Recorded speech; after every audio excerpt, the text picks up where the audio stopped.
Hi, David. Hello, Bob. How are you? I am good. Good. Thanks for joining us on Meaning of Life TV, and more specifically on the Wright Show. Let me introduce us. I'm Robert Wright. You're David Sloan Wilson, noted biologist at Binghamton University. You are possibly best known in explaining human altruism, emphasizing group selection more than maybe some biologists have in the past. But we'll talk a little bit about that later, and about what group selection is for the uninitiated. Sure. And we'll also talk about various other places where evolution intersects with the meaning of life, I guess. I want to start out by asking you about this thing you run called the Evolution Institute, which has a website called This View of Life. That phrase, of course, comes from the closing section of Darwin's book, The Origin of Species, where he says, there is grandeur in this view of life. Exactly. And was the name of Stephen Jay Gould's famous column in Natural History for a long time. What kinds of questions are you looking into there? Well, there's three levels of evolutionary theory, as you know. One is in the biological sciences, and there it is the theory for the biological sciences. Then it's in relation to human affairs, and for complex reasons, that's been delayed, basically. So applying evolution to human-related topics such as religion is something which has really only taken place in a mature form very recently. And then there is applying it in a practical sense, not just for academic understanding, but to actually, improve the quality of life. Not just understand the human condition, but to improve it. And that's what the Evolution Institute is. It's the first think tank to formulate public policy from an evolutionary perspective. So we think hard about what all think tanks think about. Mm-hmm. Economics, policy issues such as education, urban revitalization, you name it, you can study it from an evolutionary perspective, just like in the biological sciences. So this, to me, is the most exciting, that you can take this theory that's been shown to be so powerful in the understanding nature, and to not only understand human nature, but also to actually make a positive difference in the real world. Okay, so just to be clear, of the three things you described, the Institute is focused on the third, or the second and the third? Really the second and the third, okay. Because it does academic projects. Peter Turchin's excellent work on world history, for example, to create a database for world history, is an example of the academic end of the Evolution Institute. And then on the applied end, we're using the science of cooperation, creating a platform called ProSocial, that any group can actually get trained in the core design principles, as Eleanor Ostrom called them, for improving the efficacy of groups. So you can make your group stronger, and we'll help you do so. Oh, good. I'd like to have a strong group. How is a database about world history evolutionary? Well, it's cultural evolution. I think Nonzero.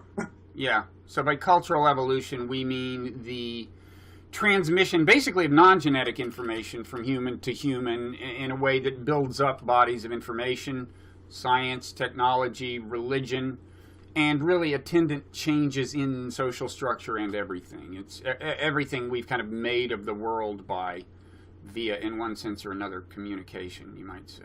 Yeah, and one of the things that everyone needs to know is that there's more to evolution than genetic evolution. Mm-hmm. Darwin knew nothing about genes. For him, evolution was variation, selection, and heredity. But evolutionary theory became very gene-centric in the 20th century, and this is something we have to expand beyond. And what cultural evolution is, this is another one of these things that's only a few decades old, despite the fact that evolutionary theories over 150 years old, actually studying cultural evolution as an evolutionary process with its own inheritance system is only coming into its own within the last 20 years. And names such as Peter Richardson and Robert Boyd and Peter Turchin and Joseph Henrich, these are some of the names of people that are actually studying it quite formally. A great book, let me mention, is Evolution in Four Dimensions by Eva Jablonka and Miriam Lamb, saying basically there's four inheritance mechanisms at least: genetic evolution, epigenetics, the kind of social learning found in many species, and then the kind of symbolic thought that is distinctively human. And each one provides a mechanism by which information is transmitted across generations, so that offspring resemble parents. That's what heritability is. Yeah. Some people may be familiar with the final chapter of Richard Dawkins' book, The Selfish Gene, in which he coined the term meme, which has come to mean different things, but originally it meant just a generic kind of unit of cultural information. So it could be a tune you hear, could be a scientific theory, could be a sentence, I guess, could be a word, and that was one of the early kind of modern incarnations of drawing pretty strict parallels between cultural evolution and genetic evolution. There was in anthropology in the early and mid 20th century, and even before that, probably, a school of cultural evolutionism that probably wasn't as rigorous in comparing cultural to biological evolution as you would like. It fell out of favor in anthropology, partly for being so directional. That's right. I mean, the reason that the current manifestation is so new is not because it was ignored until now. It's because there were many attempts, or earlier attempts, that went wrong in one way or another. And so the progressive idea of cultural evolution, the idea that it's a linear progression from savages to civilization, was one early attempt. Social Darwinism, most people associate that with the moral justification of inequality, so that was another thing that happened. And then there were more attempts than that. So I think that a scholarly understanding of this is very important, and it's one of the things that we're doing at This View of Life. We're going to have a whole series of articles called Truth and Reconciliation for Social Darwinism, just so that we could actually unpack all of these things that did take place. But the bottom line is that, as you know, there was a kind of an apartheid that got formed, so that the study of human culture and behavior became more or less divorced from biology for the most part. And so that's what's now is becoming reintegrated, basically, and why. And when we get to Dawkins's concepts of memes, let me say two things. One is, yeah, I mean, that was a great event, basically, in getting people thinking about cultural evolution. And we do need a word for cultural traits, so let it be memes, that's fine. But in some respects, the study of memes didn't progress very far for a number of reasons. And some of the things associated with memes, I think, have proven to be not exactly wrong, but not very general. For example, to think about cultural traits in an atomistic sense, to think about cultural traits as primarily parasitic is... yeah, that was a thing he emphasized. The idea that, like, when you remember a song, you can think of that as the song parasitizing your brain, which I thought kind of biased the question of whether the song turned out to be good for you or bad for you. It could go either way. Well, it could, and he would say that. So I'm familiar with this literature, and so it's just like genes. I mean, all of this is parallel with genes. So, yeah. You know, there's some sense in which the gene and the meme is the fundamental unit of selection, but nevertheless, genes and memes can evolve by helping individuals, by helping groups, or by just helping themselves. I mean, it's the whole meme concept is basically a carbon copy of the gene. The selfish gene concept. Right. So one more question about what you're up to at the Institute. When you say you're actually formulating public policy or recommending public policy or something, I guess there's various ways an evolutionary worldview could feed into that. I assume one of them is just thinking about how evolved human nature, as studied in evolutionary psychology, is or isn't very compatible with various alternative policies. Is that one thing you're up to? Sure. Yeah. And in fact, we're doing a series on evolutionary psychology, which is exactly that theme. And so mismatched theory, basically, the idea that we're a product of evolution, and but we're living in a completely different environment.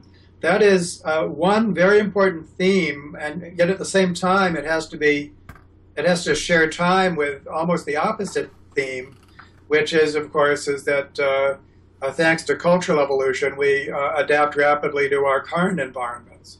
So it's not as if, the strict version of evolutionary psychology, in which all of our adaptations were kind of cut during the Stone Age. And we should tell people what adaptations are, right? They're basically, you could think of them as traits that are with us because of a function they serve or served in the past, features of us that are in some metaphorical sense designed by natural selection. Right. Exactly. And so what cultural evolution does is it adds a layer of rapid adaptation to the layer of slower adaptation of genetic evolution, which, by the way, isn't necessarily slow. One of the great developments is the discovery that genetic evolution can be a very fast process. It can take place in just a few generations. So genetic evolution hasn't stopped. In some ways, it's going faster. And at the same time, cultural evolution can be a fast process. Sometimes it's a slow process. It can take centuries and millennia. Yeah. So there's an overlap between the rates of genetic and cultural evolution, and they co-evolve with each other. So it's a very complicated scenario. Right, because cultural evolution can change the environment in which genetic evolution is happening. Just to revisit one interesting phrase, you mentioned mismatch theory. That's kind of the interesting idea that, as you suggested, we evolved by and large, notwithstanding what you said about how fast evolution can happen, by and large, human nature, the bulk of human nature, evolved in something like a hunter-gatherer environment, certainly an environment that's not like, it is in many ways different from 21st century America. And the idea there is that, when an environment is very different from the environment you evolved in, it can, cause problems for the organism. So I think, for example, this is one explanation for why, I'm not really up on the recent literature, but it used to be said that in hunter-gatherer environments, you find bipolar depression, like manic depression, but you don't find unipolar depression. And the thinking was that was, in other words, where you have these depressive states that are not counterbalanced by a manic phase. And then the thinking was that might be a product of the kind of seclusion and loneliness you can find in a modern environment that's really very hard to find in a hunter-gatherer environment. But that's, at any rate, an example. Certain anxiety disorders would be another example of mismatch theory. And so there are a couple things to say about that. There's a kind of a grain problem. Some things are more likely than others, more easy to establish than others. And I think the one thing that's easy to establish is that the ancestral social environment was a small group environment. Mm-hmm. So that means that the small group is a kind of a fundamental unit of human social organization, which by itself is an interesting observation, because that is not a part of mainstream economic theory, not nearly. So right there you have an insight, basically, that you can start working on. Now, when you have a very specific hypothesis, like bipolar depression existed here and not there and so on, that's much more specific and starts out being very speculatory. So as you know, the accusation that evolutionary theorizing is just like Kipling's Just So stories is made again and again and again. But I think that's really a cheap shot, because a Just So story is an untested hypothesis, and all hypotheses start out untested. Right. So and then you have to do the hard work of testing the hypotheses. If that never happens, and if it remains an untested hypothesis, well, then the Just So story accusation is warranted. But in most cases, we're working pretty hard at unraveling these very interesting theories. And it's just a very exciting time. I think we're living in very exciting intellectual times. Yeah. I mean, there is something distinctively challenging about testing a theory about a biological adaptation, because you can't just rerun evolution again exactly as it was, and switch a few variables 100 million years ago. So you can't do the thing that's strictly comparable to a controlled experiment in physics. But I would just say, one thing, that accusation is often leveled against evolutionary psychology, and it's true that there are challenges here. but those challenges apply equally to all of evolutionary biology. So when I say polar bears are white because the white allows them to blend in with the snow, nobody gets upset about that, even though I'm just throwing it out there.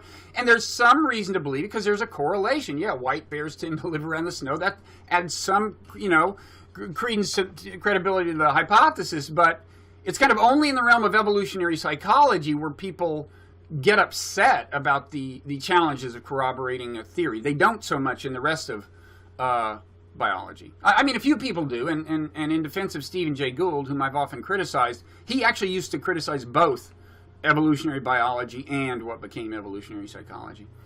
Anyway, they face the same challenge. Yeah, and so I think that this is another thing that,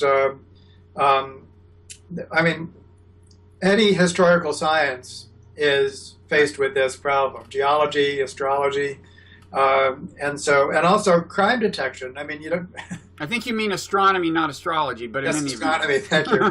Astrology faces problems too, but they're different problems. And also human history, criminology. We can infer the past, and sometimes we can infer it amazingly well. So let's roll up our sleeves basically and get to it, rather than just griping about just so stories. So I would like to talk about this idea you're interested in, it's about meaning systems. You in an email, you wrote a little about those in an email to me, and I'm sure you've written about it elsewhere.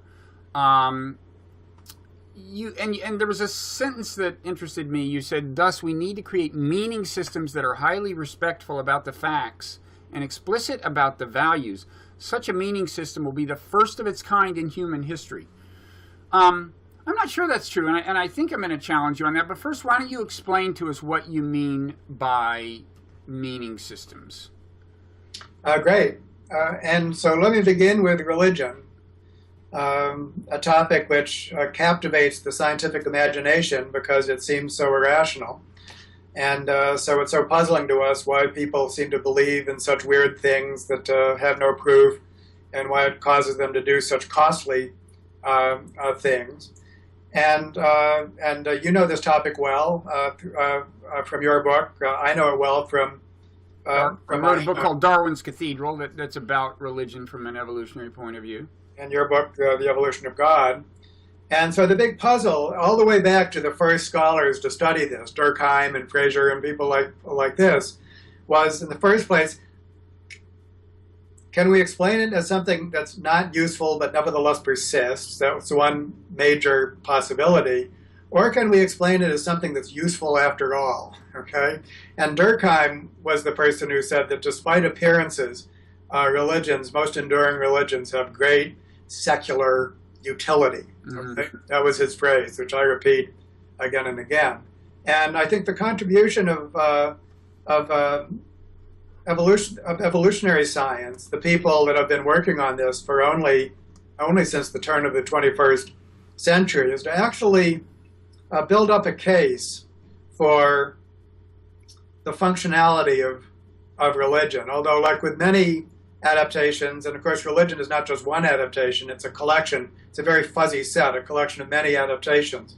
And so you'll find examples of all kinds, byproducts, mismatches, so on and so forth. But if you could say one thing about religions, is that primarily they're a collection of culturally evolved traits that create community, that are real good at creating community. And counterfactual beliefs that are factually, have no factual evidence, play an important role because, and this is one of the first things you can say as an evolutionary biologist, that to explain the whole nature of beliefs, human beliefs from an evolutionary perspective, presumably they exist on the basis of what they cause people to do, not on the basis of their truth content. Right. So all beliefs need to be evaluated by two criteria. A, how factual are they? Do they describe something that's out there? B, what do they cause you to do? And if I can just pause and zoom in on that a little. I don't think what you're not saying, I think, is that we are born with specific beliefs hardwired by natural selection, such as oak trees produce acorns or something. But I think you are saying, and if you're not, I'll say it because I believe it, that in a broad sense, to the extent that natural selection built brains that incline us to believe certain kinds of things, it built us to believe those things because they made us do things that in turn led to the propagation of genes, right? So where the rubber meets the road is in the behavior that the beliefs would cause, or the kinds of beliefs we're drawn to and find attractive. And one reason this is interesting is because what we're saying is, strictly speaking, the brain is not designed to perceive the truth. It's designed to perceive and believe things that are conducive to genetic replication. Well, yeah, I have to amend just a couple of those. One is ease off on genetic replication, because once we have different modes of inheritance, sure, then which is leading which is whether these things are contributing to cultural fitness or genetic fitness. Not everything has to be, I mean, the whole apparatus of cultural evolution evolved by genetic evolution. Yes, that's true. Right. But at the same time, as its own system, then there's many traits that are favored by cultural evolution, and which do not increase genetic fitness. That's absolutely true. Although, in an ongoing way, these cultural beliefs, there are constraints imposed by the brain, I would say, and the brain was built by natural selection. And so that actually brings us to the other point: are these genetically innate or not? And the answer is kind of both, in an interesting way. And one example, for example, is the psychology of us-them thinking. The fact that we're so primed to think a certain way about members of our groups and another way about members of other groups, especially opposing groups. There's a lot of innateness in that. I mean, that just didn't get, you can't attribute all of that to cultural evolution. There's basically a lot of preparedness, genetic preparedness. Right. Although the definition of the group seems to be pretty fluid. In other words, totally fluid. In other words, it's not like we're designed to think that to always oppose groups whose members have different color skin. You all the time you'll see a fight break out between two athletic teams, both of which are racially integrated. So there's a fluidity to the definition of groups, but I think almost everyone would agree that the psychological predispositions to be groupish seem to have some basis, firm biological basis. Yeah, and you can say the same thing for disgust, where, I mean, we have a disgust response, but we're very fluid in what we regard as disgusting. So it's the same kind of story. There's a biological preparedness, but then there's a lot of flexibility into how and when it's triggered. Okay. So what we've done now is we've made a very interesting distinction between practical and factual realism, as two terms that I often used, and then we've noted that we're designed mostly to accept beliefs on the basis of their practical realism, not their factual realism. And the relationship between the two is complex. There's some situations in which there's a positive relationship between practical and factual realism. In other words, the more clearly we see the facts, the more adaptively we behave. Okay? If I'm a hunter, I need to know the exact location of my prey in order to be a successful hunter. But there's other cases in which there's a negative relationship, and beliefs that are flagrantly untrue, nevertheless, cause us to behave in ways that are adaptive. And so now religion is looking pretty explicable from an evolutionary perspective, and the scientist or the rationalist who scratches his or her head and says, I don't understand why we believe all these goofy things. Well, that's a pretty goofy thing to say from an evolutionary perspective. These factually incorrect beliefs are easy to understand on the basis of what they cause people to do. And that's a big advance, basically. I mean, maybe people speculated about that in the past. Maybe that's what Durkheim claimed. But we can show it. There's been enough good science that's taken place. That's not a just so story anymore. So that's an accomplishment. Okay, so I steered you over to this issue of the kinds of things we're inclined to believe as you were marching us through this exposition of meaning systems. Yeah, so now I want to go from religions to meaning systems. and to say that what we've just noted for religions are true for all cultural systems. It's true of a secular cultural system. If you're not religious, you still have a whole set of beliefs and practices which basically inform your action. I describe a meaning system as a cultural system that takes environmental information as input and results in action as output. And so not everyone is religious, but everyone has a meaning system. Every normal human has a meaning system. And you also describe them as, I think, like cultural brains for groups. So in other words, there are, I'm not sure if that's exactly the way you put it, but the idea is there are these shared meaning systems. Meaning systems tend to be shared among some definable group of people. Right. And the meaning system influences the behavior, including sometimes the collective behavior, I guess, of the group. Exactly. So when I define a meaning system as a system that takes in information as input and results in action as output, people say, yeah, okay, that makes sense. Well, that is literally the definition of a brain, isn't it? Yeah. So to say that a meaning system, a cultural meaning system, is the brain of a group actually takes you into very, very interesting territory about the concept of society as an organism, group minds, all of these things that seem like science fiction. Actually, this is actually where the science is taking us. And that is, what could be more exciting than that?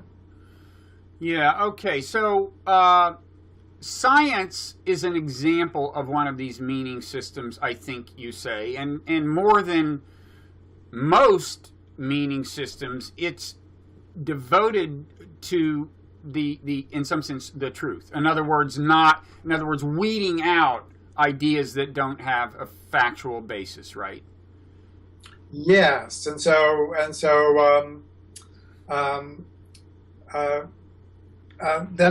right, and that's why I think it's justifiable to say that a meaning system. So what we have said is that basically factual realism is subordinated to practical realism in most meaning systems of the past. I want to stress that religions are not special that way, and that if you look at meaning systems which are not religious, they are shot through with falsehoods. If you look at patriotic histories of nations, any belief about tribal people, about themselves and others, you'll find that all meaning systems prior to the advent of science, which is what that is a meaning system that it explicitly places its value, its God essentially, is factual realism. And it's interesting. It's interesting how impervious some of these counterfactual beliefs are to actual evidence. I mean, what I'm thinking of is that in any given country, you can find a lot of smart people extolling the unique virtues of the countries. Now countries do have unique properties and sometimes unique virtues, and I suppose in the case of American exceptionalism, which is what I was kind of thinking about, yes, there is the fact that America has, it does have some distinctive properties. It's been the most powerful country in the world for some time. That's different. And it was early into the democracy game and so on. There's a lot of things you can say. At the same time, it just amazes even me sometimes, and as you know, I acknowledge the brain's power to mislead. It amazes even me to see how many intelligent people, it seems to me, in America who are like, these are commentators who are influencing policy, who just seem incapable of looking at things from the point of view of anybody other than an American. Yeah, well, and you could probably include you and me in that. Well, yeah, but I work hard. You're right. It's just going to take 50 or 100 years to reveal itself. The way we look back at the Victorian era, and we see that one reason that evolution applied to human affairs went so wrong is because it was seen through the lens of the Victorian culture. Nobody back then, I mean, it was just the air that they breathed, right, to think that European culture was superior to other cultures, and so on and so forth. No one was immune from that. So I think there's some things that no one is immune from And now when you look at our own culture, and especially the rampant individualism of the last half century or more, and if you start looking at current economic theory, for example, as a case where, oh boy, I mean, we could have a whole separate session on this, but the falsehoods that are inherent in some of our modern ideologies and is frightening, because it's basically a form of fundamentalism, and which nobody sees, mm-hmm. because it masquerades for the truth better than our religious beliefs. With religious beliefs, you're kind of expecting it to be false, mm-hmm. but not with our beliefs about ourselves and our societies and economies and so on. So, are you interested in kind of dispelling these, I don't know what these group-centric delusions? Is that part of your mission? Or do you think sometimes you may think that sometimes they have a productive role to play and lead to behaviors that don't come at the expense of other groups or something? But is this higher on your agenda to kind of influence the tendency of people to be blinded by group identity? Well, again, it's complicated. So let me try to do it in stages. One point is that for science, it's enormously important to solve the problems of our age. So we're not going to solve the problems of our age if we don't have scientific understanding. So we need to have a belief system which is very highly respectful of science, or of factual reality, more than ever before. Point one. Point two. That's not good enough, because science doesn't have values, basically. So knowing the facts of the world does not actually tell you what to do. That's what the naturalistic fallacy is all about, basically, is that facts have to be combined with values in order to result in action. And so like, even if science tells you this drink is poison, that by itself does not lead you to not drink the poison. You have to add a value judgment to that. In this case, like, I value my life. That's the idea, right? That a scientific proposition by itself, strictly speaking, never compels behavior. That's exactly right. And to say otherwise is called the naturalistic fallacy. So, and so what that means is that we need to have a set of values that we use to consult the facts, but we have to separate them more than ever before, because what most meaning systems do is they mix up values as facts. Basically, the values are masquerading as facts, and so there needs to be a separation of values and facts in a future meaning system. But then finally, and this gets us back to mismatch and the fact that we are products of evolution. We'll never get away from the fact that we're storytelling animals, and we think in terms of narratives and so on. And so at the end of the day, there has to be some sense in which this can be communicated in a fashion that it is psychologically compelling to us. Some of my associates call this the mythic magic mode, basically. You know, let there be stories and heroes and myths and battles and so on and so forth, because that's just the way we think. So somehow we have to have great stories, we have to be respectful of facts, and we have to be explicit about values. That's what we have to do. Okay, so let me tell you what I was going to challenge about the sentence of yours I read. You said, thus we need to create meaning systems that are highly respectful about the facts. In other words, consistent with science and even informed by it, maybe. And explicit about the values. Such a meaning system will be the first of its kind in human history. Now, what I was going to say was, well, what about something like utilitarianism? It makes the value judgment that human happiness is good and that no individual human is more important, no individual's welfare is more important than another person's welfare. And then from there, it constructs a whole system, none of which I think is consistent with science. And I think it's in addressing specific issues, a utilitarian would take science into account. So are you going to say the problem with utilitarianism is that it's not sufficiently motivated because it doesn't have stories or myths or something, or what? Well, in the first place, I'll back off. So I'll take your point, and I'll back off my claim that it will be the first in human history. I think utilitarianism has a has its problems as a philosophical position. Mm-hmm. So that as you work on the concept of morality, what is morality, then it's another thing that you've thought deeply about, is that we're going to come to the conclusion that it's not maximizing the amount of happiness for the greatest number of people. That's misconceived in some sense. And one of the things it does is it mixes up proximate and ultimate causation in evolutionary terms. But I'll back off your claim. I mean, in some ways, the Enlightenment was an attempt to create such a value system. Fine. I shouldn't claim uniqueness. That was a bad rhetorical. But you are working towards something that would fit this description, a meaning system that accommodates science and defers to science, but adds enough in the way of values to motivate behavior. Well, yeah. I mean, I don't want to. It's this is what needs to be done, basically, and so I think many people would agree with that. But I think that it can be. We can sharpen its focus, basically. I think that when we approach the human condition from an evolutionary perspective, I think, and we get a better idea what religion is, what cultural systems are, what meaning systems might be, Mm-hmm. the distinction between practical and factual realism, why it is we so easily believe in falsehoods. All of these, I think, lead to a conclusion that other people might have reached, but in a bit more of a compelling Mm-hmm. way, basically. It's a little bit more clear-cut that we need this.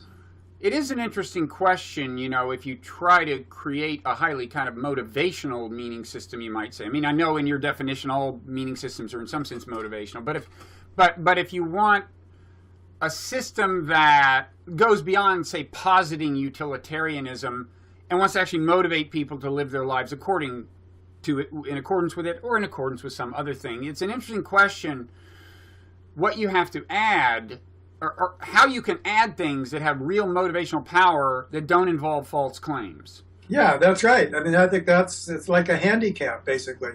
Mm-hmm. You're handicapping yourself because you can't make false claims. And think of all the things you can't do. Yeah. But nevertheless, there's a bunch of things you can do. And I've just recently started to hang out with some people that call themselves interspiritualists. I saw your interview with, what was that guy's name? Kurt Johnson. Yeah, this is a very recent acquaintance, but one that I'm very excited about. And the story is that, as you know from the interview available on This View of Life, is that just about any contemplative tradition, no matter what the religious tradition is, especially the contemplative and monastic elements of those religions, all come to the conclusion of interconnectedness, basically, that everything is interconnected. And so therefore, and so does science, by the way. And so therefore, is there a meaning system that can be founded on interconnectedness, which can be 100% methodological naturalism, basically, Mm-hmm. And still be highly motivating? And if so, then that could result in a convergence of religious traditions Mm-hmm. and with science. So how can we make a compelling meaning system out of interconnectedness? Can we? And so that is what that movement represents. And I think that sometimes it seems a little new agey, but no, not the way I described it. So I'm very interested in it. It is interesting. I mean, the apprehension in these mystical experiences is one that, in a sense, breaks down the bounds of the self. Now, in Buddhism, this is sometimes described as like a not self experience, and the idea that self doesn't exist. In Hinduism, on the other hand, it's more like union between the self and like the cosmic soul or something, the universe. And then in Abrahamic religions, it might be union with the divine out there or whatever. So the specifics differ, but there is a sense of closer interconnection to the whole or something in some sense that I do think is common to a lot of these tradition, and that tends to be motivating in itself. I mean, it is, you often find people who say they have become more altruistic, more considerate by virtue of having this apprehension that the wall separating them and the other person is actually in some sense not there. Now that is, of course, just a subjective apprehension. It's not like a scientific fact. I mean, there are scientific facts about forms of interconnection and interdependence that characterize the world, but those are slightly different, right? Well, yes and no. What Kurt says in his interview is that for anyone who takes this on, who appreciates it, this great interconnectedness, then that does have ethical consequences, even in a purely scientific sense. What if your appreciation of interconnectedness is purely scientific, but nevertheless you're trying to do something and to have it have beneficial consequences? Well, you're just realizing the interconnectedness. Then there's some things that you're not going to do that you might have done otherwise if you had more of a partitioned meaning system. So ethical consequences flow from an understanding of interconnectedness. Now, whether that's a scientific understanding or an experiential understanding, something that you get more viscerally and emotionally, this is where the mythic magic element might come into it. It might be that just because we're human beings, that we need to appreciate interconnectedness with more than our frontal cortex, basically. So in that case, then we'd want to have other kinds of experiences, basically, that bring home this feeling of interconnectedness. Yeah, I mean, I'm just thinking about this. I think there may be some differences, at least, between the implications of the observed interconnectedness, scientifically observed interconnectedness, and the experiential version. And I think the experiential version might tend to lead to more some of us might call more purely moral behavior, meaning basically a more diffuse altruism. I mean, it's certainly true at a minimum that if you understand that an economic crisis half the world away can spread to your country, or disease half the world away, or for that matter, hatred of America half the world away, can come back to haunt you, then on strictly selfish grounds, you might take an interest in the welfare of people half the world around. But certainly the experiences of interconnection tend to go beyond that whole self-centered premise of the calculation I just described, right? Now, there's separately an awareness of your interconnection in the sense of your influence, the way you are influencing other people, half the world around. And if you start with an altruistic premise, a premise of concern for their welfare, that might inform your behavior. But I do think there may be some distinctions here. Well, so let me make 2 quick points. One is, this is a big part of my new book, Does Altruism Exist? Mm-hmm. And that's very much to do with the distinction between proximate and ultimate causation. There's many ways to skin a cat, and there's many ways to motivate behavior that's altruistic, defined in terms of action, basically helping behavior. One is like psychological altruism. I want to help you because that's my goal, to help you. That's my final goal. The other is enlightened self-interest. I want to help you because I see that it's in my enlightened self-interest. If those cause you to do the same thing, then that's just 2 ways to skin a cat, and there's really no reason to privilege one over another. And I think one reason that the literature on altruism is problematic is that there's a privileging of proximate mechanisms. We say this way of thinking is altruistic, that way isn't. And I want to say, I don't care. That's like you offering to pay me by cash or check. I want to know, am I going to be paid? And so we shouldn't be privileging one proximate mechanism over another. All proximate mechanisms need to be evaluated in terms of what they cause people to do. And so this results in a kind of a pluralism of motives that we should appreciate. Okay. And just to clarify the distinction between proximate and ultimate, you might say, what is the proximate cause of your having rendered assistance to that person? And I might say, well, I felt sorry for them. I felt compassion. That caused me to do it. And then a biologist might say, well, okay, but the ultimate cause is because in the evolutionary past, feeling that kind of compassion and helping another person in comparable circumstances led your genes to get into the next generation or something. So I think originally Aristotle's distinction maybe between proximate and ultimate cause, right? And it's certainly true that like you run into trouble from people who you explain certain kinds of altruism in evolutionary terms, and they say, well, then it's not altruism. And I'm like, well, define it any way you want. I mean, now there are, at the same time, there are cases where the ultimate evolutionary explanation, which ultimate evolutionary explanation you choose, will change your conception of what kind of altruism, under what circumstances altruism will actually be forthcoming. And that leads us, we don't have time to do a seminar on group selection, but it does lead us to this thing that you're well known for, which is emphasizing, putting particular emphasis in explaining altruism on what's called group selection. And I think maybe we should see if we can get away with not even explaining group selection, but my asking you, what difference does it make in terms of the kinds of altruism you would expect to see, whether you attribute power to group selection or just what's called individual selection? Yeah, well, that's such a big topic that actually invite me back on your show. Okay. Do a whole thing on okay. Because I want to make another point, which is that when we think of these meaning systems, such as interspirituality, mm-hmm. Let's say that they get you to really appreciate interconnectedness, and on that basis, you become a very altruistic person in what you do. You don't do things just for yourself anymore. You really have the whole society in mind, let us say, okay? Now, that's not good enough in the sense because you're never going to get everyone to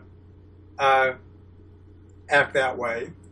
And so there's always going to be something else that you have to do, which is to create a social environment that protects good behaviors, basically, and prohibits, in one way or another, more selfish behaviors, regardless of how you think about it. You need to have what game theory provides, basically.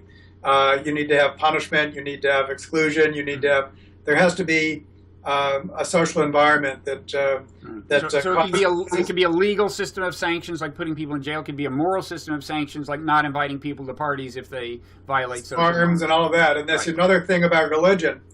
They don't just tell you to turn the other cheek. They're bristling with social control mechanisms that so that people who are not behaving for the good of the group, it's consequential, basically. They will be punished, excluded, whatever. And so I had a conversation with the moral philosopher Simon Blackburn, and I said, before we talk about evolution of morality, just define morality for me, will you? And he said there's two sides to morality. There's a kind of a coercive side. You're expected to do things, and if you don't do them, there'll be trouble. And then there's the genuinely other-oriented side. I help you because I want to help you. And these are like two sides of the same coin. And I think evolution makes it exceptionally clear why those two sides have to exist. Because if you didn't have the coercive side, then the genuinely other-oriented side would just get creamed in competition with more selfish behaviors. So extend that thought a little. So you're saying, I mean, certainly altruism can evolve genetically prior to any coercive mechanism, right? I mean, if you take the kin-selected altruism, where I love my offsprings and to a lesser but significant extent my siblings and so on, that evolves. Feels like altruism leads me to help vehicles that are carrying my genes. Now that doesn't require a flip side, right? Yeah, that's a great point. So let me just unpack that. Okay. So the general statement that you can make about altruism, by which we means behaviors that help others at a cost to yourself, is that for it to evolve, there has to be some way that altruists restrict their interactions to each other, basically, and avoid the depredations of selfish individuals, okay? Now, with kin selection, that happens for free, because when you're interacting with a genetic relative, and if altruism has a genetic basis, that creates a kind of a clustering automatically, so that altruists are more likely to interact with other altruists than by chance, okay? Mm-hmm. And so kin selection provides this clustering mechanism without coercion, so you're right about that. Now when we go to human social interactions, and so there's some very interesting recent science on this showing that in those hunter-gatherer societies, our best approximation of our ancestral social environment, actually the average degree of relatedness among members of a group was pretty darn low. Huh. We weren't just hanging out with our full siblings. So basically, you're not getting the clustering that you would have with interaction among close genetic relatives, and it's therefore then that you need to have something else which comes in, and that something else is such things as norms enforced by punishment and so on and so on and so forth. Or even enforced by you. I mean, when it's a reciprocal relationship, if somebody stops being nice to you, you stop being nice to them. Totally. The two-person game theory is a perfect little microcosm of it. Or it could be there's some very interesting class of models called walkaway models. It's basically a model of friendship. So let's say that individuals differ in how nice they are.